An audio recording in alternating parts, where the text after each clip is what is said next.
সবাই হাতে হাত রেখে সমৃদ্ধ গ্রাম করার লক্ষ্যে যারা শ্রম দিয়ে মেধা দিয়ে আজকের সেই অর্থ দিয়ে আজকে যে মাহে রমজানের পূর্ব মুহূর্তে ইফতারের গরিবদের মাঝে ইফতারি বিতরণের যে আয়োজন করেছেন, এই আজকের প্রোগ্রামের সম্মানিত প্রধান অতিথি, বিশেষ অতিথিবৃন্দ, সভাপতি এবং পরিচালক সবাইকে আন্তরিক শুভেচ্ছা এবং অভিনন্দন জানাচ্ছি।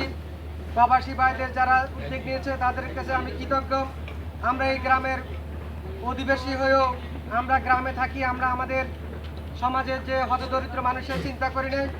আমাদের প্রবাসী যারা বাইরে রয়েছেন তারা যে উদ্যোগ নিয়েছেন এবং তারা যে চিন্তা করেছেন, সেই জন্য তাদেরকে আবার অভিনন্দন এবং মোবারকবাদ জানাই।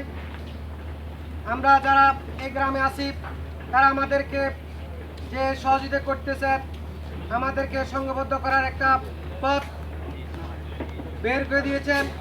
সেটা একটি অরাজনৈতিক সংগঠন। আমরা এই অরাজনৈতিক সংগঠনকে আমরা ধারাবাহিকতা তারা যে প্রোগ্রাম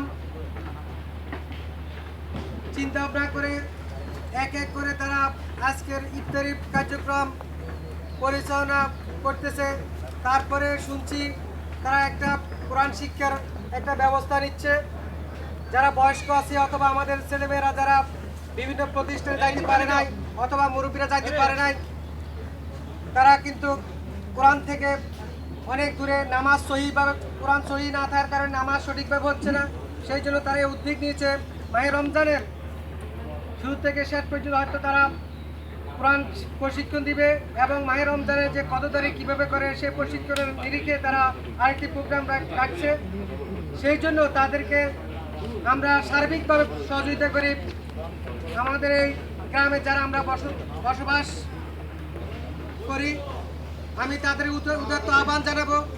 আমরা যারা আজকে যুবক আছি, যুবকের প্রতি দৃষ্টি, আমরা যুবক শ্রেণী যারা আছি, আমরা তারা যে অন্যায় থেকে তারা আজকে